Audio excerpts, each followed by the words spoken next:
Good afternoon, students. Now we will see the next point, and that is how carbohydrates are, how we get energy from carbohydrates.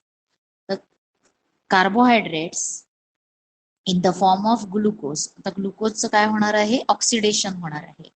Glucose हे आपण we have seen this part, aerobic respiration, anaerobic respiration, which are the types of cellular respiration in the previous period. Now we will see the steps of the energy, how energy is utilized from carbohydrates, that by step. Glucose, carbohydrates are first converted into glucose, and then glucose is carried to each part each cell of the body, and there oxidation of glucose takes place, and it takes place in 3 steps. First step is glycolysis.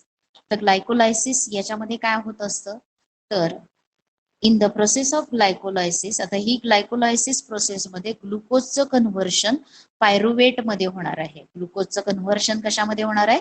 Pyruvate किंवा pyruvic acid मध्ये होणार आहे. मग glycolysis ही process cytoplasm मध्ये होते. Glycolysis ही process सेल्सच्या cytoplasm मध्ये होते. सायटोप्लाझम म्हणजे सायटोप्लाझम मध्ये होते. The molecule of glucose is oxidized step by step in this process, and 2 molecules of each. आता ग्लुकोजचं ऑक्सिडेशन होणार आहे या प्रोसेसमध्ये, आणि त्याच्यात तुम्हाला प्रत्येकी 2 मॉलिक्युल्स कशाचे फॉर्म होणार आहेत? 2 molecules of each pyruvic acid, ATP, NADH2 and water are formed.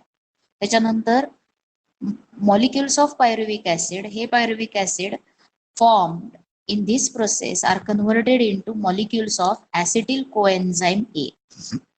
Pyruvic acid जे फॉर्म झालेले आहेत ग्लायकोलायसिस मध्ये, त्या पायरुविक ऍसिडचं पुन्हा कन्व्हर्शन कशामध्ये होणार आहे? तर ऍसिटिल कोएन्झाइम ए मध्ये होणार आहे. ऍसिटिल कोएन्झाइम ए याच्यात होणार आहे. द 2 molecules of NADH2, इथं जे फॉर्म झालेले आहेत, the 2 molecules of NADH2 and 2 molecules of carbon dioxide are released during this process. Pyruvic acid जे फॉर्म झालेलं आहे त्या पायरुविक ऍसिड पासून त्या पायरुविक ऍसिडचं कन्व्हर्शन ऍसिटिल कोएन्झाइम मध्ये होणार आहे, आणि या रिॲक्शन मध्ये पुन्हा या कन्व्हर्शन मध्ये 2 NADH2 मॉलिक्यूल फॉर्म होणार आहेत, कार्बन डायऑक्साइडचे मॉलिक्यूल फॉर्म होणार आहेत, आणखीन 2 molecules of NADH2, 2 molecules of carbon dioxide हे फॉर्म होणार आहेत ह्या ऍसिटिल कोएन्झाइमच्या फॉर्मेशन मध्ये. Acetyl coenzymes are formed from pyruvic acid. आता NADH2, त्याच्यानंतर पुढे गेल्यानंतर तुम्हाला FADH2 हे जे आहेत हे काय आहेत? तर एक कोएन्झाइम्स आहेत, जे कोएन्झाइम्स सेल्स मध्ये तयार होणार आहेत. आणखीन त्या कार्बोहायड्रेट्स किंवा ग्लुकोजचं जे ऑक्सिडेशन आहे त्या प्रोसेसमध्ये ते फॉर्म होणार आहेत. इथं तुम्हाला ते आर टाइप ऑफ कोएन्झाइम्स, ते कोएन्झाइम्स आहेत, आणि which are formed in the cells and they are used in cellular respiration. कोणते? NADH2 म्हणजे काय आहेत? निकोटीन अमाइड, ॲडिनाइन डायन्यूक्लियोटाइड, आणि FADH2 म्हणजे काय असणार आहे? फेल्विन ॲडिनाइन डायन्यूक्लियोटाइड. कळलेलं आहे? डायन्यूक्लियोटाइड, फेल्विन ॲडिनाइन डायन्यूक्लियोटाइड, आणि NADH2 हे काय आहे? निकोटीनामाइड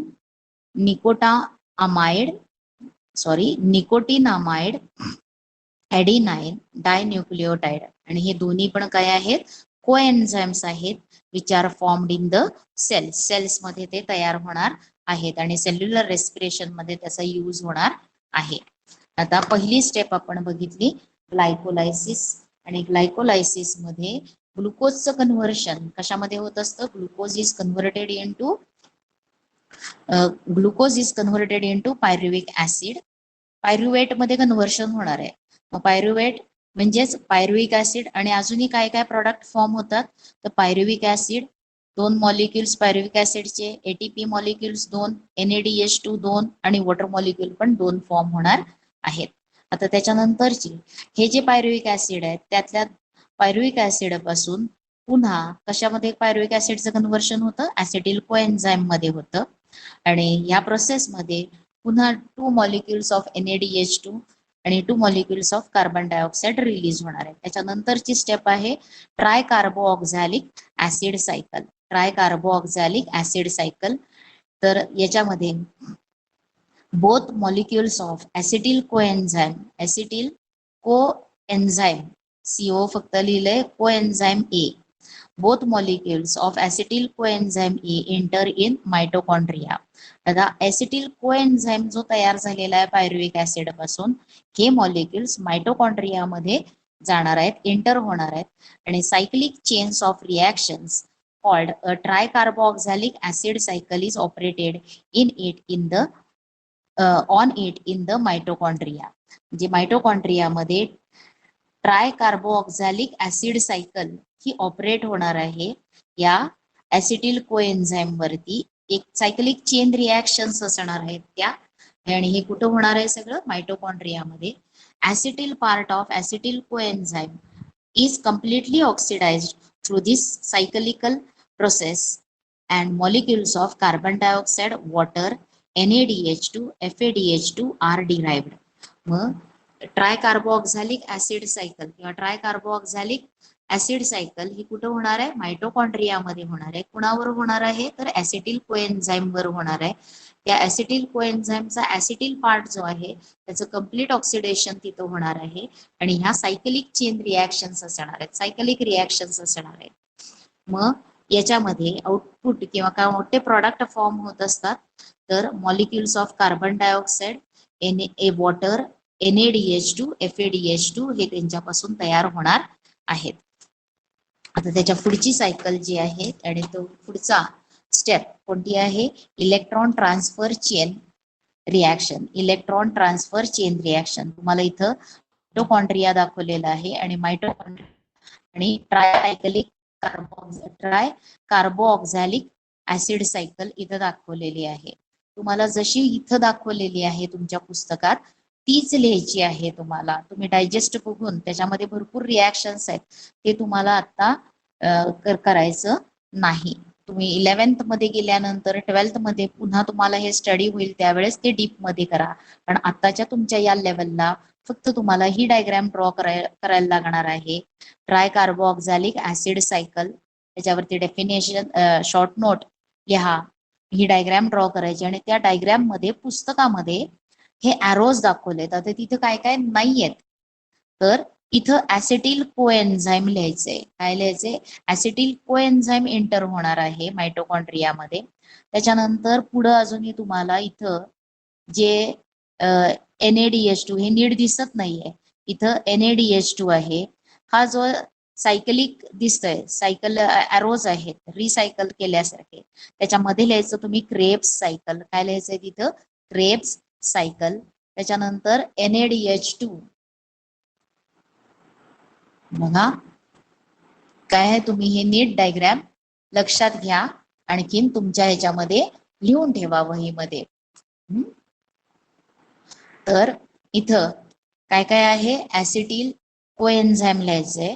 तुमच्या डायग्राम मध्येच पुस्तकामध्ये नीट करा. इथं क्रेब्स सायकल हे NADH2, इथं आहे परत NADH2 प्लस काय होणार आहे, कार्बन डायऑक्साईड. क्रेब्स सायकल मध्ये बाहेर पडणारे कोणते आहेत रिॲक्शन्स, नंतर NADH2 आणि कार्बन डायऑक्साईड. त्याच्यानंतर पुन्हा इथं सुद्धा NADH2 प्लस कार्बन डायऑक्साईड इथं, आणि इथं FADH2 हे लिहा, हे लिहा. आता दिस इज मायटोकॉन्ड्रिया. तो मायटोकॉन्ड्रिया आहे आणि मायटोकॉन्ड्रिया त्याच्यामध्ये हा आतील इनर मेम्ब्रेन. त्याच्यानंतर तुम्हाला फॅटी ऍसिड्स आतमध्ये एंटर होणार आहेत, पायरुव्हिक ऍसिड्स, फॅटी ऍसिड्स. त्याच्यानंतर हे आउटर मेम्ब्रेन आहे आणि आतमध्ये थोडं मायटोकॉन्ड्रियल मॅटर इथं प्रेझेंट असणार आहे. हा काय आहे, मायटोकॉन्ड्रिया. आणि असा डायग्राम तुमच्या जे दिसत नाहीये नीट ते तेवढं नीट लिहून घ्या. पायरुविक ऍसिड पासून कन्व्हर्शन, पायरुविक ऍसिडचं कन्व्हर्शन कशामध्ये होणार आहे? ऍसिटिल कोएन्झाइम, आणि हा ऍसिटिल कोएन्झाइम मायटोकॉन्ड्रियामध्ये एंटर होणार आहे आणि तिथं त्याचं ऍसिटिलचं काय होणार आहे? कम्प्लीट डायजेशन होणार आहे. कम्प्लीट डायजेशन ऑफ ऍसिटिल पार्टचं ऑक्सिडेशन पूर्ण होणार आहे. नॉट डायजेशन, ऑक्सिडेशन होणार आहे कम्प्लीट. आता electron transfer chain reactions, molecules of NADH2 and FADH2 formed during all above process participate in electron transfer chain reaction. Due to this, three molecules of ATP are obtained from NADH2. NADH2 पासून ATP चे किती molecules form होणार आहेत? ATP is a energy rich molecule.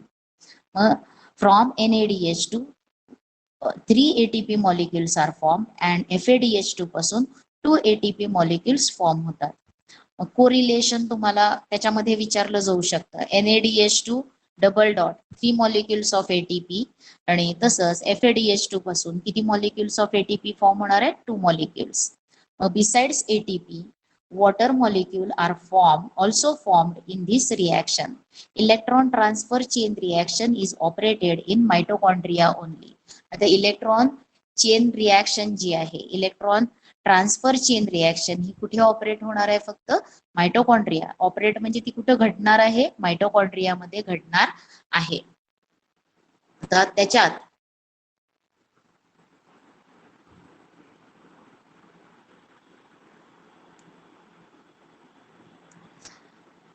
thus a molecule of glucose is completely oxidized in aerobic respiration and molecules of carbon dioxide and water are produced along with energy. म्हणजे ग्लुकोजच्या मॉलिक्युलचं complete oxidation हे aerobic respiration मध्ये होणार आहे, म्हणजे in presence of oxygen होणार आहे. आणि काय फॉर्म होणार आहे? त्याच्यामधून काय मिळणार आहे? त्याचे प्रॉडक्ट कोणते कोणते आहेत त्या रिॲक्शनचे? ग्लुकोजचं कन्व्हर्शन, ग्लुकोजचं ऑक्सिडेशन, या रिॲक्शनचं प्रॉडक्ट कोणते आहेत? तर carbon dioxide, water plus energy असणार आहे. मग एटीपी याचं काय आहे? तर adenosine triphosphate is energy rich molecule and energy is stored in the bonds by which phosphate groups are attached to each other. These molecules are stored in the cells as per need. Chemically, ATP is a triphosphate molecule formed from adenosine ribonucleosides. It contains the nitrogenous compounds adenine, pentose sugar, ribose and 3-phosphate group. आता ATP हा काय आहे? तर adenosine triphosphate हा energy rich molecule आहे. Energy bonds मध्ये आता ATP जो आहे त्याच्यामध्ये 3 डिफरंट पार्ट्स प्रेझेंट आहेत. कोणते कोणते आहेत पार्ट्स? तर इट इज फॉर्म्ड फ्रॉम ॲडिनोसाइन रायबोन्यूक्लिओसाइड्स. त्याच्यामध्ये काय प्रेझेंट आहे? तर नायट्रोजनस कंपाऊंड ॲडिनाइन प्रेझेंट आहे. ॲडिनाइन, त्याच्यानंतर रायबोज म्हणजे शुगर, रायबोज, पेंटोज शुगर दुसरी आहे.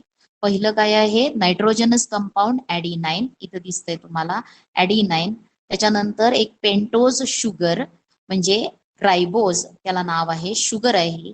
अँड 3-फॉस्फेट दिसतंय, हे 3-फॉस्फेट ग्रुप इथं अटॅच आहेत त्याला.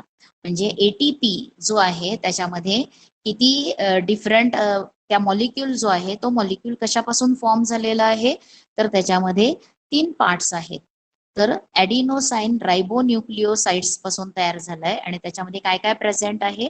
नायट्रोजनस कंपाऊंड ॲडिनाइन प्रेझेंट आहे. इथं दिसतंय तुम्हाला ॲडिनाइन. बघा इथं तुम्ही अजून ही रिॲक्शन तुम्हाला पाहिजे असेल तर तुम्ही तुमच्या वहीमध्ये किंवा तिथे पेन्सिलनं ड्रॉ करून घेऊ शकता.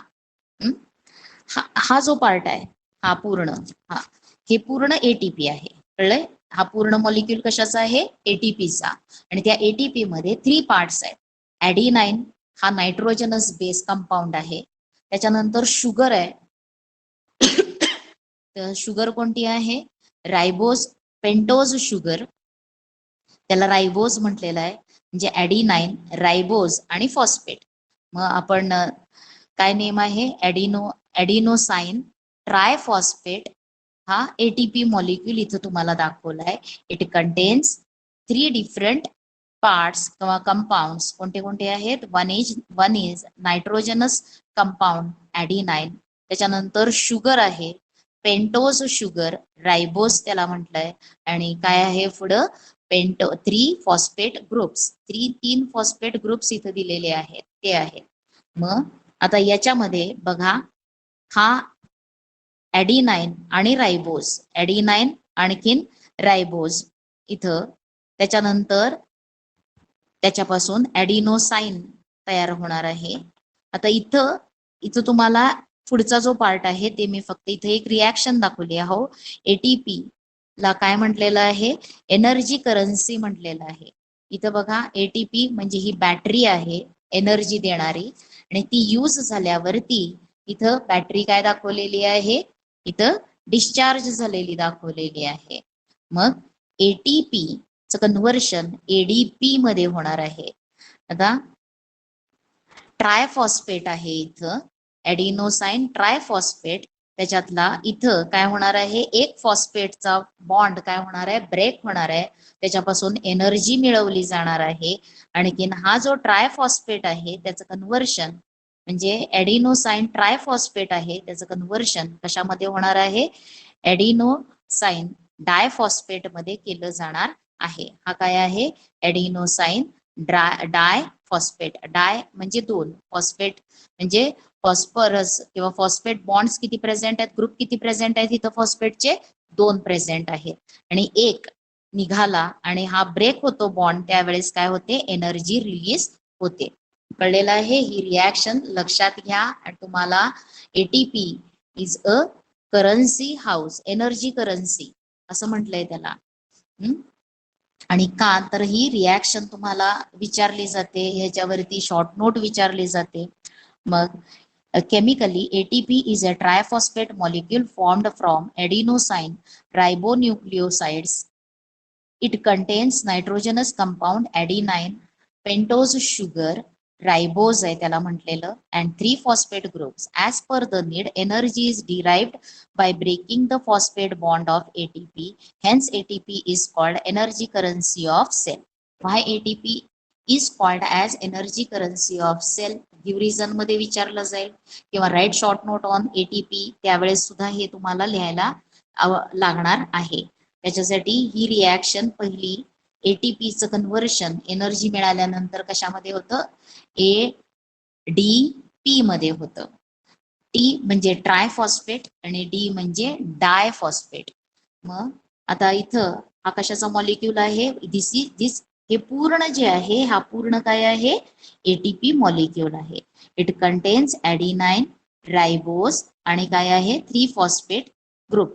त्याच्यामध्ये पहिले 2 जे आहेत यांच्यामध्ये जी काय असणार आहे ती, हे जे बॉन्डिंग आहे ते एनर्जी बॉन्ड्स असणार आहेत, आणि एक बॉन्ड ब्रेक झाला की हा जो बॉन्ड आहे ह्याच्यामध्ये काय आहे? Phosphate bond with more energy इथला, आणि हे 2 जे आहेत ते लोअर एनर्जीचे आहेत.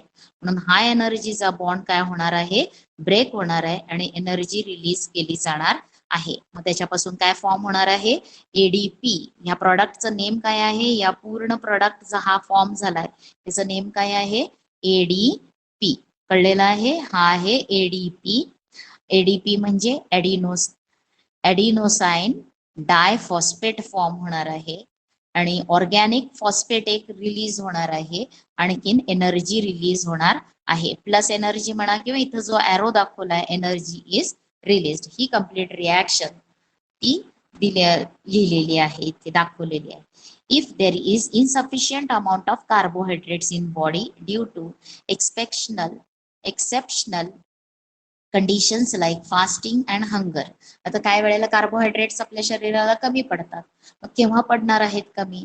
तर ज्या वेळेस आपण उपवास घडला असेल आपला, किंवा काही उपासमारी झाली असेल, हंगर म्हणजे भूक लागलेली आहे पण जेवण वेळेत घेतलेलं नसेल, म्हणजे त्यावेळेला मग त्यावेळेस काय होणार आहे? ज्यावेळेस आपण कार्बोहायड्रेट्सचा इंटेक म्हणजे फूड घेत नाही, मग त्यावेळेस फास्टिंग असेल, आपलं उपवास केलेला असेल, किंवा आपल्याला भूक लागली पण काही कारणानं जेवायला मिळालेलं नसेल, अशा वेळेला lipids and proteins are used for energy production. Lipids म्हणजे फॅट्स, लिपिड्स म्हणजे काय, फॅट्स आणि प्रोटीन्स पासून एनर्जी मिळवली जाते.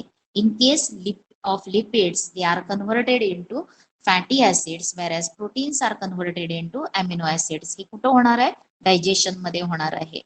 लिपिड्स म्हणजे fats are converted into simpler form फॅट्सचा काय आहे, फॅटी ऍसिड्स. प्रोटीन्सचं कन्व्हर्शन अमिनो ऍसिड्स हे कुठं होणार आहे, तर आपल्या डायजेस्टिव्ह सिस्टीम, एलिमेंटरी केनाल जो आहे त्याच्यातला स्मॉल इंटेस्टाईन मध्ये कम्प्लीट डायजेशन होत असतं. म्हणजेच कार्बोहायड्रेटचं कन्व्हर्शन ग्लुकोज, त्याच्यानंतर फॅट्सचं कन्व्हर्शन फॅटी ऍसिड्स, प्रोटीन्सचं कन्व्हर्शन अमिनो ऍसिड्स. आणि हे जे सिम्पलर फूड फॉर्म आहेत हे कशामध्ये जाणार आहेत, तर सेल्स मध्ये जाणार आहेत, ट्रान्सपोर्ट केले जाणार आहेत व्हाया ब्लड. ब्लड त्यांना ते ट्रान्सपोर्ट करणार आहेत आणि सेल्स मध्ये गेल्यावरती काय होणार आहे, त्या कार्बोहायड्रेट्स म्हणजे ग्लुकोजचं स्टेप बाय स्टेप ऑक्सिडेशन होणार आहे. त्याच्यानंतर फॅटी ऍसिड्सचं ऑक्सिडेशन होईल, अमिनो ऍसिड्सचं ऑक्सिडेशन होऊन एनर्जी मिळवली जाणार आहे. In case lipid they are converted, हे बघितलंय, fatty acids and amino acids are converted into acetyl coenzyme. आपण कार्बोहायड्रेट्स पासून एनर्जी मिळवताना ऍसिटिल कोएन्झाइम हे कुणापासून मिळवलेले आहेत, तर ग्लुकोज पासून. ग्लुकोजचं कन्व्हर्शन पायरुविक ऍसिड मध्ये, पायरुविक ऍसिड पासून ऍसिटिल कोएन्झाइम. मग तसं फॅटी ऍसिड्स आणि अमिनो ऍसिड्सचं कन्व्हर्शन कशामध्ये होणार आहे, ऍसिटिल कोएन्झाइम मध्ये होणार आहे. आणि नंतर ऍसिटिल कोएन्झाइम कशामध्ये एंटर होणार आहे, मायटोकॉन्ड्रियामध्ये एंटर होऊन तिथं चेन रिॲक्शन्स ज्या काही घडणार आहेत वेगवेगळ्या आतमध्ये मायटोकॉन्ड्रियामध्ये, आणि पूर्ण ऍसिटिल ग्रुपचं काय होणार आहे, ऑक्सिडेशन होणार आहे. कम्प्लीट ऍसिटिल कोएन्झाइमचं ऑक्सिडेशन होतं आणि त्याच प्रोसेसला काय म्हटलंय, क्रेब्स सायकल इन मायटोकॉन्ड्रिया. याला काय म्हटलेलं आहे, क्रेब्स सायकल. क्रेब्स सायकल मध्ये, क्रेब्स सायकल ही कुठं घडते, मायटोकॉन्ड्रियामध्ये घडते आणि तिथं ऍसिटिल कोएन्झाइम पासून एनर्जी मिळवली जाते. ऍसिटिल कोएन्झाइमचं कम्प्लीट ऑक्सिडेशन होऊन वी गेट एनर्जी. हे लक्षात आलेलं आहे. पहिलं तुम्ही कुठलं बघितलं, कार्बोहायड्रेट्सचं कन्व्हर्शन ग्लुकोज आणि ग्लुकोज पासून ग्लुकोजचं स्टेप बाय स्टेप ऑक्सिडेशन. त्याच्या प्रोसेस कोणत्या कोणत्या आहेत, तर फर्स्ट स्टेप इज ग्लायकोलायसिस, नंतर ट्राय कार्बोऑक्झॅलिक ऍसिड सायकल आणि नंतरची आहे electron transfer chain reaction, electron transfer chain reaction. आणि याच्यामध्ये इलेक्ट्रॉन ट्रान्सफर चेन रिॲक्शन किंवा ह्या कशामध्ये होणार आहेत, मायटोकॉन्ड्रियामध्ये होणार आहेत आणि एनर्जी मिळवली जाणार आहे. इलेक्ट्रॉन ट्रान्सफर चेन रिॲक्शन ही कुठे घडणार आहे, मायटोकॉन्ड्रियामध्ये घडणार आहे. आता त्याच्यानंतर आपल्याला पुढचा भाग बघायचा आहे आणि इथे तुम्हाला काही माहिती दिलेली आहे. आता याच्यात जी काही ग्लायकोलायसिसची प्रोसेस आहे त्याला डिस्कवर करणारे 3 सायंटिस्ट आहेत. तर बॉस्टवान एम्बिडन, त्याच्यानंतर ओट्टो मेयरहोफ अँड जेकॉब पार्नेस, हे 3 सायंटिस्ट की ज्यांनी ग्लायकोलायसिस ही प्रोसेस कशी घडते त्याच्यावरती डिस्कवर केलेलं आहे आणि त्यांच्या कलिगनी पण त्यांना हेल्प केली. For this purpose they performed experiment on muscles, hence glycolysis is also called as. आता या तिन्ही सायंटिस्टचं नेम देऊन एम्बिडन, मेयरहॉफ्स, पार्नेस पाथवे असं सुद्धा त्याला म्हटलंय आणि शॉर्ट मध्ये EMP पाथवे असं पण म्हटलेलं आहे.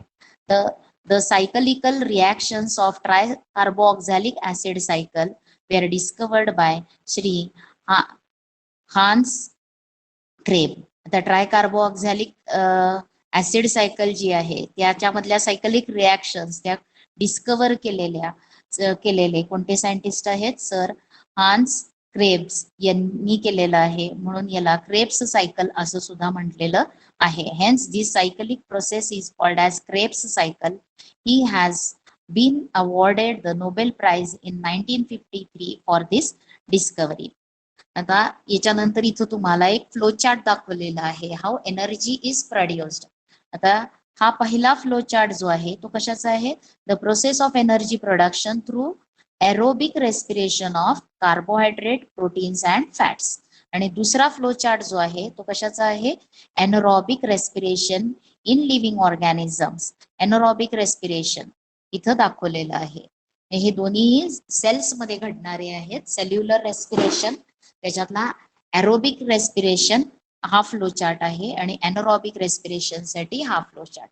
First of all we will see the first flow chart आणि आपण पहिला फ्लो चार्ट आता आपण बघूयात. आणि त्याच्यामध्ये काय आहे तर द प्रोसेस ऑफ, आता याच्यामध्ये एनर्जी मिळवण तर पहिलं स्टार्ट कोणापासून होणार आहे तर इथं कार्बोहायड्रेट्स, प्रोटीन्स आणि लिपिड्स. लिपिड्स म्हणजेच फॅट्स. हे तुमच्या वहीमध्ये किंवा त्या चार्टमध्ये लक्षात घ्या.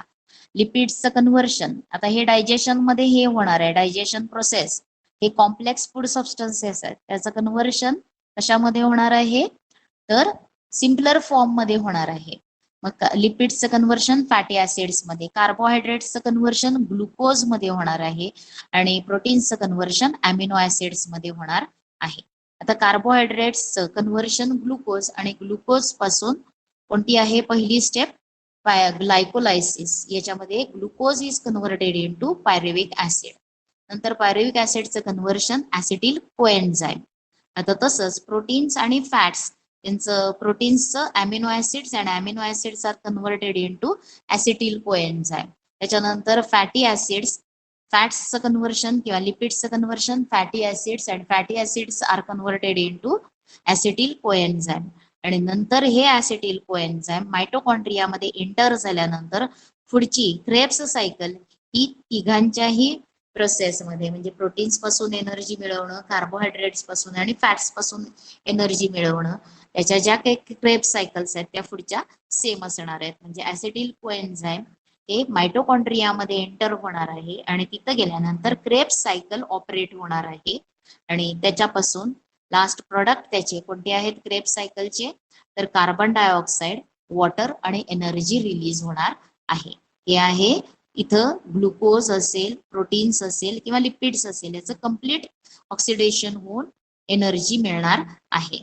आता त्याच्यानंतर दुसरा जो चार्ट तुम्हाला दाखवलाय त्याच्यामध्ये काय आहे तर एनोरॉबिक रेस्पिरेशन इन लिव्हिंग ऑर्गॅनिझम्स किंवा सेल्स. आता काही वेळेला सेल्स मध्ये सुद्धा एनोरॉबिक रेस्पिरेशन होत असतं.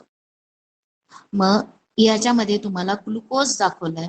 ग्लुकोजचं कन्व्हर्शन ग्लायकोलायसिस न काय होणार आहे पायरुव्हिक ऍसिड याच्यामध्ये होणार आहे. त्याचबरोबर ग्लुकोज अजूनही पायरुव्हिक ऍसिड मध्ये कन्व्हर्शन झाल्यानंतर हे पायरुव्हिक ऍसिडचं फर्मेंटेशन अल्कोहोल, द फर्मेंटेशन करण्यासाठी ईस्ट. आता हे कुठं होणार आहे ईस्ट या ऑर्गॅनिझम मध्ये हे ग्लुकोज पासून एनर्जी मिळवली जाणार आहे ईस्ट एनरोबिक रेस्पिरेशन मुळे. आणि त्याच्यानंतर तुम्हाला इथं दाखवलेलं आहे हे कशामध्ये दाखवलेलं आहे तर इरिथ्रोसाइट्स आणि मसल सेल्स. इरिथ्रोसाइट्स म्हणजे red blood corpuscles, erythrocytes blood cells आहेत हे आणि त्यांच्यामध्ये काय होणार आहे आणि मसल सेल्स यांच्यामध्ये एनोरॉबिक रेस्पिरेशन होऊन पायरुव्हिक ऍसिडचं वरती पुन्हा फर्मेंटेशन प्रोसेस होणार आहे आणि एनर्जी मिळवली जाणार आहे आणि त्यामध्ये काय तयार होणार आहे तर कार्बन डायऑक्साईड एनर्जी पण तयार होणार आहे आणि त्याचबरोबर ऍसिड लॅक्टिक ऍसिड फॉर्म होणार आहे. काय फॉर्म होणार आहे लॅक्टिक ऍसिड फॉर्म होणार आहे. आणि पायरुव्हिक ऍसिड ईस्ट मध्ये पायरुव्हिक ऍसिड पासून एनर्जी म्हणजे ग्लुकोज पासून एनर्जी मिळवण्याची स्टेप कोणते आहेत फर्मेंटेशन आणि त्या प्रोसेसमध्ये कार्बन डायऑक्साईड एनर्जी तयार होणार आहे आणि त्याचबरोबर आणखीन एक प्रॉडक्ट फॉर्म होतो आणि तो कोणता आहे अल्कोहोल तयार होत असतो. त्याच्यानंतर अजून एक तुम्हाला चेन इथं दाखवलेली आहे. ग्लुकोजचं कन्व्हर्शन ग्लायकोलायसिस प्रोसेस होणार आहे, त्याच्यानंतर पायरुव्हिक ऍसिड फॉर्म होणार आहे आणि ह्या पायरुव्हिक ऍसिडचं फर्मेंटेशन होणार आहे. मग डिफरंट प्रोडक्ट्स इथं फॉर्म होणार आहेत. फर्मेंटेशन झाल्यावरती इथं हे काय आहे त्याचं डिग्रेडेशन किंवा त्याचं सिम्प्लिफिकेशन अजून सिंपल फॉर्म मध्ये होणार आहे. ऑक्सिडेशन आहे पण हे ऑक्सिडेशन कसं आहे या ग्लुकोजचं ऑक्सिडेशन इन ऍब्सेन्स ऑफ ऑक्सिजन हे होतं. आणि आता इथं तुम्हाला काय डिफरंट प्रोडक्ट कोणते फॉर्म होतात तर इथं विनेगर, विटॅमिन्स काही वेळेला फॉर्म होणार आहेत आणि ह्याचं एक्झाम्पल काय आहे व्हेरियस मायक्रोब्स. काही मायक्रोब्स मध्ये ग्लुकोज पासून एनर्जी मिळवली जाते. ग्लुकोजचं ग्लायकोलायसिस पायरुव्हिक ऍसिड फॉर्म होणार आहेत. पायरुव्हिक ऍसिड ग्लायकोलायसिस मुळे फॉर्म होणार आहेत. आणि मग या पायरुव्हिक ऍसिडचं फर्मेंटेशन बघा, इथं तुम्हाला ग्लायकोलायसिसचं पायरुव्हिक ऍसिड इथं फॉर्म होणार आहे. फर्मेंटेशन ही प्रोसेस पण सगळ्यांच्या मध्ये कॉमन आहे. मग इथं मायक्रो ऑर्गॅनिझम ईस्ट घेतलेलं आहे. इथं व्हॅरियस मायक्रोब्स जे आहेत त्यांच्यात होणार आहे. आणखीन हे काही सेल्स आहेत, ह्युमन सेल्स असतील, ॲनिमल बॉडी मधल्या सेल्स मध्ये, मसल सेल्स, इरिथ्रोसाइट्स यांच्यामध्ये हे एनरोबिक ग्लुकोज पासून म्हणजे ग्लुकोजचं ऑक्सिडेशन होऊन एनर्जी मिळवली जाणार आहे. म्हणजे या रिॲक्शन्स मध्ये प्रॉडक्ट कोणते कोणते असणार आहेत तर कार्बन डायऑक्साइड, इथं लॅक्टिक ऍसिड सेल्स मध्ये असेल तर आणखीन एनर्जी.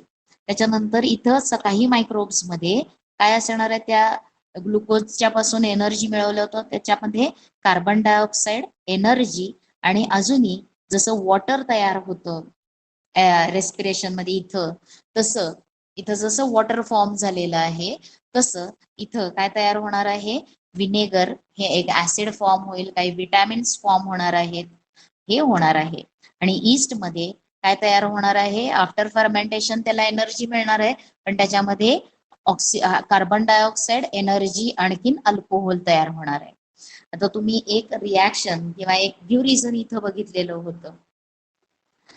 आपण प्लेयर्स जे आहेत ते प्लेयर्स एक्सरसाइज केल्यानंतर त्यांना थकवा येतो किंवा टायर्ड फील करतात, कारण सेल्स मध्ये आता ज्या वेळेला एक्सरसाइज करतात त्यावेळेस एरोबिक रेस्पिरेशन, ऑक्सिजन कमी पडतो, कारण का वर्कआउट करण्यासाठी जास्त एनर्जी लागते आणि ती एनर्जी लवकर मिळवण्यासाठी त्या सेल्समध्ये, ह्युमन मसल सेल्समध्ये एनरोबिक रेस्पिरेशन होतं. आणखीन ती एनर्जी त्यावेळेस लवकर मिळवली जाते. आणखीन त्याच्यामध्ये काय होणार आहे, प्रॉडक्ट कोणता फॉर्म झालाय, लॅक्टिक ऍसिड, हे अक्युमुलेट होऊन राहणार आहे, तिथं साठवून राहणार आहे. म्हणून आपल्याला काय होणार आहे, आपले मसल्स पेन्स, दुखावा हे येणार आहे. आता त्याच्यानंतर याच्यातला हे दोन जे आहेत हे चार्ट तुम्ही चांगले लक्षात ठेवायचे आहेत. तुम्हाला हे ऍक्टिव्हिटी मध्ये विचारलं जाऊ शकतं.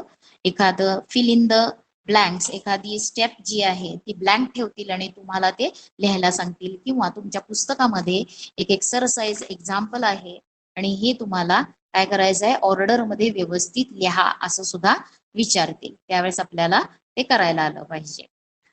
हे चार्ट्स आहेत दोन. त्याच्यानंतर energy production in micro organisms through anaerobic respiration. Anaerobic respiration न एनर्जी प्रोडक्शन. आता some microorganisms cannot live in presence of oxygen. Example, many bacteria. Such living organisms have to perform anaerobic respiration for energy production. आता काही organisms cannot live in presence of oxygen. Oxygen मध्ये ते organisms राहू शकत नाहीत. मग त्याच्यामध्ये examples कोणते आहेत, मेनी बॅक्टेरिया.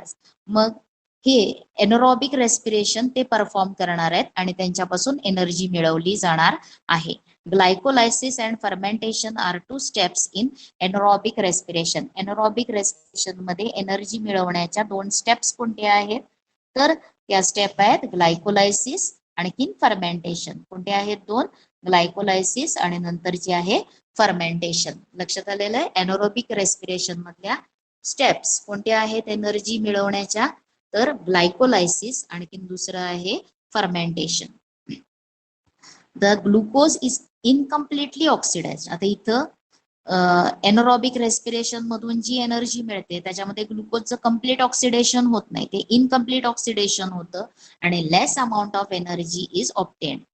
त्याच्यानंतर pyruvic acid produced through glycolysis is converted into another organic acids. Pyruvic ऍसिडचं अजूनही कन्व्हर्शन दुसऱ्या एका ऑर्गॅनिक कंपाऊंड्स मध्ये होणार आहे, ऑर्गॅनिक ऍसिड्स मध्ये होईल किंवा अल्कोहोल मध्ये होणार आहे with the help of some enzymes in this process, and this is called as fermentation. त्यालाच काय म्हटलेलं आहे, फर्मेंटेशन. मग some higher plants, animals and aerobic respiration, aerobic microorganisms also perform anaerobic respiration instead of aerobic respiration if there is depletion of oxygen level in the surrounding. आता काही higher plants, animals आणि aerobic micro organisms सुद्धा anaerobic respiration perform करतात. केव्हा करतात? ज्या वेळेला त्यांच्या सराउंडिंग मध्ये एअर मधल्या ऑक्सिजन कमी झाला असेल, depletion of oxygen level in the surrounding. त्यावेळेला कोणत्या टाईपनं ऑक्सिजन एनर्जी मिळवणार आहेत ते, कोणत्या टाईप करणार आहेत रेस्पिरेशनचा? Anaerobic respiration. फॉर एक्झाम्पल, आता त्याचं एक्झाम्पल तुम्हाला इथं दिलंय आणि ते कोणते आहेत हे क्वेश्चन्स डीप मध्ये व्यवस्थित हे बघा, ह्याच्यावरती क्वेश्चन्स विचारला जातो. मग आता सम हायर प्लांट्स, ॲनिमल्स आणि काही मायक्रो ऑर्गॅनिझम्स जे एरोबिक रेस्पिरेशन करतात त्यांना काही वेळेला एनरोबिक रेस्पिरेशन सुद्धा करावं लागतं. मग केव्हा? तर त्यांच्या सराउंडिंगचा ऑक्सिजनची लेवल कमी झाली असेल त्यावेळेला. For example, seed performs anaerobic respiration if the soil is submerged under water. जर सीडचं जर्मिनेशन ज्या वेळेला होतं, सीड आपण सॉ करतो, लावतो, त्यावेळेस मातीमध्ये ते रुजत असताना, जर्मिनेट होत असताना जर माती पाण्याखाली गेली तर सबमर्ज अंडर वॉटर झालं तर त्यावेळेला एनरोबिक रेस्पिरेशन करणार आहे सीड. त्याच्यानंतर सिमिलरली आवर मसल्स, आपले मसल्स जे आहेत also perform anaerobic respiration while performing exercise. Exercise करत असताना आपले मसल्स एनरोबिक रेस्पिरेशन करत असतात आणि due to this less amount of energy is produced in our body and lactic acid is accumulated due to which we feel tired. Lactic acid तयार होतं म्हणून आपल्याला काय येतो? थकवा जाणवतो. लक्षात आलेलं आहे? इथं दाखवलेलं आहे. याच्यामध्ये ही जी ब्रांच आहे याच्यामध्ये ह्युमन मसल्स मध्ये सुद्धा एनरोबिक रेस्पिरेशननं एनर्जी मिळवली जाते. त्यावेळेस लॅक्टिक ऍसिड जे आहे ते तयार होणार आहे आणि इट अक्युमुलेट्स, ते साठून राहतं म्हणून देअरफॉर वी फील टायर्ड. लक्षात आलेलं आहे? आता त्याच्यानंतर तुम्हाला एनर्जी फ्रॉम डिफरंट कंपाऊंड्स. आता याच्यात आता which type of cellular reaction performs complete oxidation of glucose. पुन्हा कम्प्लीट ऑक्सिडेशन ग्लुकोजचं कोणत्या टाइप ऑफ रिॲक्शन मध्ये होणार आहे? तर एरोबिक रेस्पिरेशन मध्ये होणार आहे किंवा सेल्युलर रेस्पिरेशन मधला एरोबिक रेस्पिरेशन. आता which cell organelle is necessary for complete oxidation of glucose. Complete oxidation of glucose साठी कोणता सेल ऑर्गॅनेल यूज होणार आहे? तर मायटोकॉन्ड्रिया यूज होणार आहे. आता त्याच्यानंतर इथं तुम्हाला energy from different food components. आता excess of carbohydrates are stored in liver and muscles in the form of glycogen. आता जो काही कार्बोहायड्रेट एक्सेस झाला असेल एनर्जीसाठी वापरून, जो एक्सेस कार्बोहायड्रेट आहे तो कशामध्ये स्टोअर केला जातो? लिव्हर आणि मसल्स मध्ये तो in the form of glycogen मध्ये तो स्टोअर केला जातो. आता पुढचं आपल्याला प्रोटीन्स साठी बघायचं आहे. Proteins are macromolecules formed by bounding together many amino acids. Proteins of animal origin are called first class proteins. आता प्रोटीन्स आपण कार्बोहायड्रेट पासून एनर्जी मिळवण्याचं बघितलं, त्याचबरोबर प्रोटीन लिपिड्स पासून सुद्धा एनर्जी मिळवतो ते बघितलं. आता प्रोटीन्स हे काय आहेत? तर प्रोटीन्स आर मॅक्रो मॉलिक्युल्स, मोठे मॉलिक्युल्स आहेत ते. मॅक्रो म्हणजे मोठे मॉलिक्युल्स आहेत आणि ते कशापासून तयार झालेले आहेत? तर different amino acids, many amino acids are bound together to form a single protein. Protein synthesize first chapter मध्ये आपण बघितलेलं आहे.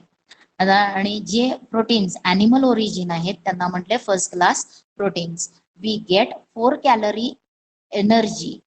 Kilo calorie energy per gram of proteins.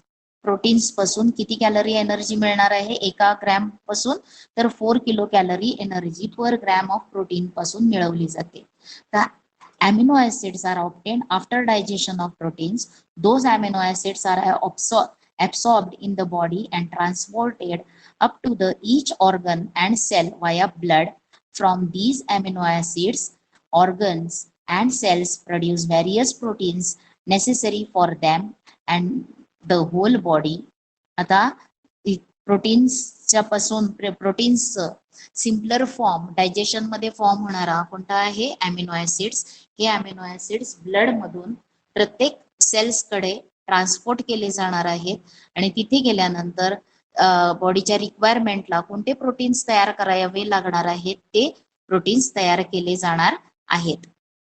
मग इथं तुम्हाला अमिनो ऍसिड्स आणि मग त्यांचे अमिनो ऍसिड दोज इथं different from these amino acids organs असतील सेल्स आणि ऑर्गन्स व्हेरियस प्रोटीन्स तयार करणार आहेत according to the need of our body.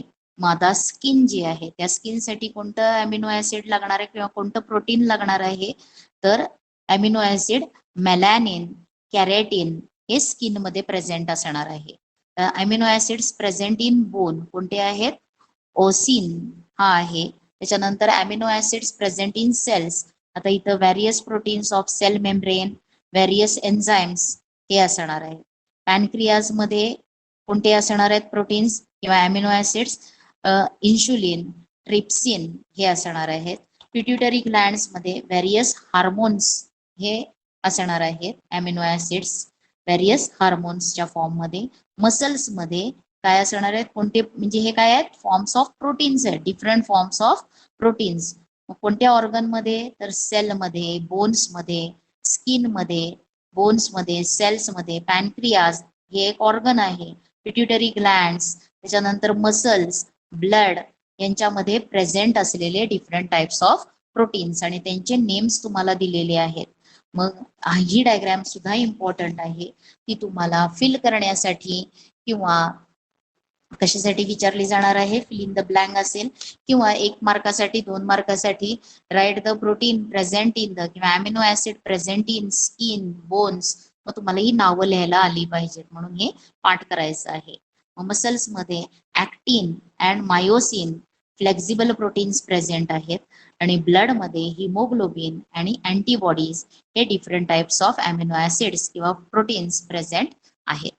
आता अमिनो ऍसिड्स जे आहेत जसं कार्बोहायड्रेट्स एक्सेस कार्बोहायड्रेट्स ग्लायकोजनच्या फॉर्म मध्ये लिव्हर आणि मसल्स मध्ये स्टोअर होतात. तसं excess of amino acids obtained from proteins are not stored in the body. They are broken down and the ammonia formed is eliminated out of the body. म्हणजे amino acids जर access amino acids झाले असतील तर ते कुठं store केले जाणार नाहीत. ते त्यांचं ब्रेकडाऊन होणार आहे अमोनिया मध्ये त्याचं कन्व्हर्शन होणार आहे आणि ते बॉडीमधून इलिमिनेट करून टाकले जाणार आहेत. If necessary excess of proteins are converted into other useful substances like glucose through the process of gluconeogenesis. Gluconeogenesis म्हणजे काय आहे तर ग्लायकोनिओजनायसिस याच्यामध्ये excess proteins are converted into glucose. Excess proteins are converted into glucose आणि कोणत्या प्रोसेसमध्ये glycogenesis यांच्यामध्ये gluconeogenesis या प्रोसेसनं plant produce the necessary amino acids from minerals de novo and thereby produce different proteins. An enzyme rubisco present in plant chloroplasts is most abundant protein found in nature. Plant मधले proteins आणखी animals मधले proteins हे दिलेले आहे. आता त्याच्यानंतर हा chart किंवा ही डायग्राम तुम्ही पाठ करायची आहे इम्पॉर्टंट आहे.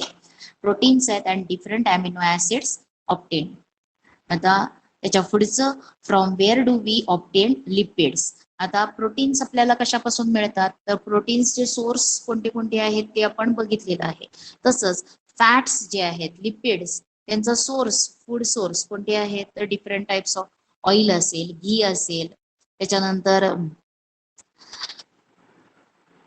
ऑइल सीड्स असेल बटर यांच्यापासून आपल्याला काय मिळणार आहे मीठ असेल यांच्यापासून प्रोटीन्स हे फॅट्स आपल्याला मिळणार आहेत.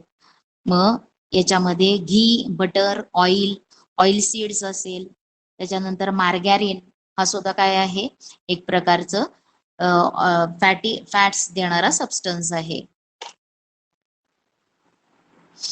The substances form by specific chemical bond between fatty acids and alcohol are called as lipids. Lipids म्हणजे काय आहेत तर सबस्टन्सेस फॅटी ऍसिड आणि अल्कोहोल यांच्यामध्ये एक स्पेसिफिक केमिकल बॉन्ड तयार झालेला सबस्टन्स त्याला काय म्हणलेलं आहे lipids. Digestion of lipids consumed by us is nothing but their conversion into fatty acids and alcohol. म्हणजे फॅट जे काय आपण लिपिड्स घेणार आहे त्या जे काही लिपिड्स आपण कन्झ्युम केलेलं आहे ऑइल मधून बटर घी काही ऑइल सीड्स असेल त्यांच्यामधून तर त्याचं त्या लिपिड्सचं कन्व्हर्शन डायजेशन होऊन काय होणार आहे they are converted into fatty acids and alcohol. The fatty acids are absorbed up and distributed everywhere within the body. From those fatty acids, different cell produce various substances necessary for themselves. For example, molecules called the phospholipids, which are essential for producing plasma membrane, are formed from fatty acids. म्हणजे fatty acids जे आहेत ते blood मध्ये absorb केले जाणार आहेत आणखीन ते बॉडीच्या डिफरंट पार्ट्सला काय केले जाणार आहे डिस्ट्रीब्यूट पण केले जाणार आहेत आणखीन मग त्यांच्यापासून फॅटी ऍसिड्स पासून सेल्स मध्ये व्हेरियस सबस्टन्सेस तयार केले जाणार आहेत.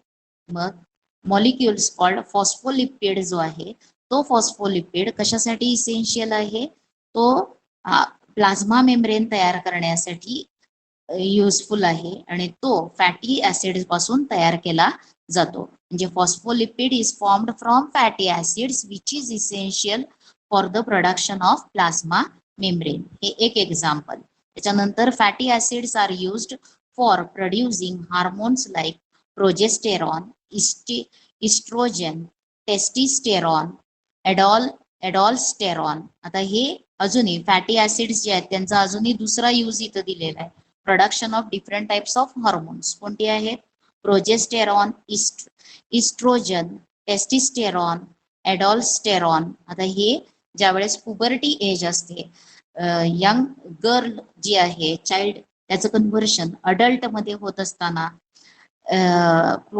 प्रोजेस्टेरॉन आणि इस्ट्रोजन हे हार्मोन्स फिमेल मध्ये प्रेझेंट असतात. टेस्टिस्टेरॉन हे मेल मध्ये प्रेझेंट असतात. And the covering around axons of nerve cells. Nerve सेल्सचा एक्झॉन जो आहे त्याचा वरचं कव्हरिंग जे आहे ते सुद्धा फॅटी ऍसिड्स पासून तयार केलं जाणार. म्हणून इथं तुम्हाला फॅटी ऍसिड्स वेगवेगळे कुठे कुठे यूज होतात त्यांचे 3 एक्झाम्पल्स दिलेले आहेत. आता लिपिड्सच्या 1 ग्रॅम लिपिड पासून किती एनर्जी मिळते 9 किलो कॅलरी एवढी एनर्जी मिळते. म्हणजे पूर्ण सर्वात जास्त एनर्जी कशामधून मिळणार आहे 1 ग्रॅम ऑफ लिपिड पासून 9 kilocalories of energy is obtained. Excess of lipid are stored in adipose connective tissues in the body. आता एक्सेस जो काही लिपिड्स आहेत फॅट्स आहेत ते कुठे स्टोर होणार आहेत adipose connective tissues in the body मध्ये ते काय केले जाणार आहेत स्टोर केले जाणार आहेत. आता तुम्ही energy production from 3 main components of food nutrients बघितलं कार्बोहायड्रेट्स प्रोटीन्स फॅट्स. आता त्याच्या पुढे अजूनही आपल्याला आता इथं तुम्हाला vitamins are a group of heterogeneous compounds of which each is essential for proper operations of various processes in body. There are main 6 types of vitamins A, B, C, D, E and K. Out of these हे तुम्हाला माहिती आहे vitamins सुद्धा जसं हे 3 nutrients essential आहेत तसंच आपल्याला विटॅमिन्स अजून एक कंपाऊंड आहे हेट्रोजिनियस कंपाऊंड. विटॅमिन म्हणजे काय आहे ग्रुप ऑफ हेट्रोजिनियस कंपाऊंड आणि which R essential for proper operation of various processes in the body. Main 6 vitamins A, B, C, D, E and K. त्याच्यामधले A, D, E and K हे fat soluble vitamins आहेत आणि B आणि C हे water soluble vitamins आहेत. म्हणून we have seen that FADH2 and NADH2 are produced in the process like glycolysis and Krebs cycle. आता हे काय आहेत एन्झाइम्स आहेत किंवा एक टाइपचे विटॅमिन्स आहेत. विटॅमिन लाईक रायबोफ्लेविन म्हणजे vitamin B two vitamin B2 आणि निकोटिनामाइड म्हणजे आहे vitamin 5 respectively are necessary for their production. आता बघा, रायबोफ्लेविन व्हिटॅमिन B2 कोणाच्या प्रोडक्शनसाठी यूज होणार आहे? FADH2 च्या प्रोडक्शनसाठी युजफुल असणार आहे. त्याच्यानंतर निकोटामाइड म्हणजेच व्हिटॅमिन B5 त्याचा यूज NADH2 तयार करण्यासाठी केला जाणार आहे. हे कोरिलेशन मध्ये सुद्धा विचारलं जाऊ शकतं. B2 त्याचं नेम रायबोफ्लेविन आणि व्हिटॅमिन B5 म्हणजे व्हिटॅमिन B2 म्हणजे रायबोफ्लेविन, व्हिटॅमिन B5 म्हणजे काय असणार आहे? निकोटामाइड हे त्यांचे नेम्स आणि त्यांचं असं कोरिलेशन किंवा त्यांचं इथं याचं कन्व्हर्शन किंवा व्हिटॅमिन B2 किंवा रायबोफ्लेविन FADH2 आणि मग तुम्हाला निकोटामाइड याचा यूज कोणासाठी होणार आहे? NADH2 तयार करण्यासाठी होणार आहे. असं कोरिलेशन मध्ये क्वेश्चन्स विचारले जाऊ शकतात. म्हणजेच आपल्याला काही वेळेला नाईट ब्लाइंडनेस रात्रीचं दिसत नाही, मग हे कशामुळे होऊ शकतं? काही वेळेला तर व्हिटॅमिनच्या डेफिशियन्सीमुळे हे होणार आहे आणि व्हिटॅमिन Aच्या डेफिशियन्सीमुळे ते कॉज होणार आहे. तुम्ही व्हिटॅमिन्सच्या डेफिशियन्सीचे डिसीज डिसऑर्डर सुद्धा याच्या आधी स्टडी केलेले आहेत. तर त्याच्यानंतर देअर आर, आता आपण जे काही फूड न्यूट्रिएंट्स आहेत त्याच्यामध्ये proteins, carbohydrates, proteins, fats, vitamins, आता मिनरल्स, आणखीन फायबर्स, वॉटर हे बघणार आहोत. मग there is about 65 to 70% water in our body. Each cell contains 70% water weight by weight. आणि body blood plasma also contains 90% of water. Functioning of cell and thereby whole body disturbs even if there is a little loss of water from the body. आपल्या बॉडीमध्ये किती present आहे water? तर 65 to 70%. प्रत्येक सेलमध्ये 70% water present आहे आणि blood plasma मध्ये 90% वॉटर प्रेझेंट आहे. आणि ह्याचा यूज म्हणजे जे काही फंक्शनिंग आहे सेल्सचं, त्याचबरोबर पूर्ण बॉडीचं हे फंक्शनिंग व्यवस्थित होण्यासाठी वॉटर बॅलन्स हा असला पाहिजे. बॉडीमध्ये वॉटर मेंटेन गेलं पाहिजे सेल्समध्ये आणि ब्लड प्लाझ्मामध्ये सुद्धा त्याचं जे काय पर्सेंटेज आहे ते वेल मेंटेन केलं तर त्यांचं फंक्शनिंग व्यवस्थित होणार आहे. पण थोडा जरी बॅलन्स डिस्टर्ब झाला वॉटर बॅलन्स किंवा वॉटर लेवल कमी झाली तर त्याचा परिणाम आपल्या सेल्सवरती किंवा बॉडीवरती होणार आहे. Hence, water is an essential nutrient. Along with all above mentioned nutrients, fibers are also essential nutrients. In fact, we cannot digest the fibers. आता फायबर्सचा यूज सुद्धा ते सुद्धा इम्पॉर्टंट न्यूट्रिएंट्स आहेत. आपले बॉवेल्स क्लीन करण्यासाठी ते काय होणार आहेत? जे काही अनवॉन्टेड सबस्टन्सेस आहेत ते एक्सक्रिएट करण्यासाठी फायबर्स काय होणार आहेत? हेल्प करणार आहेत. ते आपण डायजेस्ट करत नाही. We cannot digest fibres. However they help in the digestion of other substances and egestion of undigested substances. Egestion म्हणजे बाहेर टाकणं आणि इंजेशन IN घेतलं. इंजेशन म्हणजे बॉडीमध्ये घेणं. इंजेशन म्हणजे फूड टेक करणं आणि इजेशन म्हणजे अनवॉन्टेड वेस्ट सबस्टन्सेस बॉडीच्या बाहेर टाकणं. त्याला काय म्हटलेलं आहे? इजेशन. म्हणजे फायबर्सचा यूज कशासाठी होणार आहे? तर डायजेशन, काही सबस्टन्सेसचं डायजेशन करण्यासाठी, अदर सबस्टन्सेसचं डायजेशन मध्ये त्याचा यूज होणार आहे आणि egestion of undigested substances. We obtain fibres from, आता फायबर आपल्याला कुठून मिळणार आहेत? Fibres from leafy vegetables, fruits and cereals मधून मिळणार आहेत. आता इथे जे क्वेश्चन्स दिलेत ते सुद्धा क्वेश्चन्स तुम्हाला लिहायचे आहेत. काही व्हिटॅमिन्सच्या डेफिशियन्सी डिझीज इथं तुम्हाला दिलेले आहेत आणि त्यांचे सिम्पटम्स तुम्हाला लिहायचे आहेत.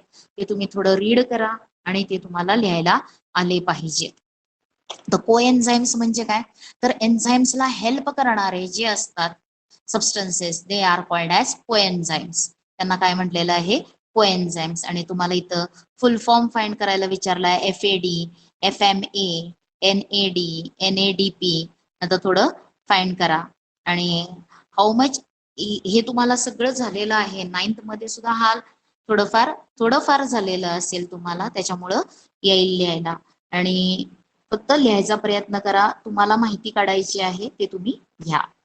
तर वी हॅव कम्प्लिटेड, म्हणजे न्यूट्रिएंट्स जे आहेत त्या न्यूट्रिएंट्सचं, प्रत्येक न्यूट्रिएंटचं इम्पॉर्टंट काय आहे, how energy is obtain from carbohydrates, proteins and fats we have scene.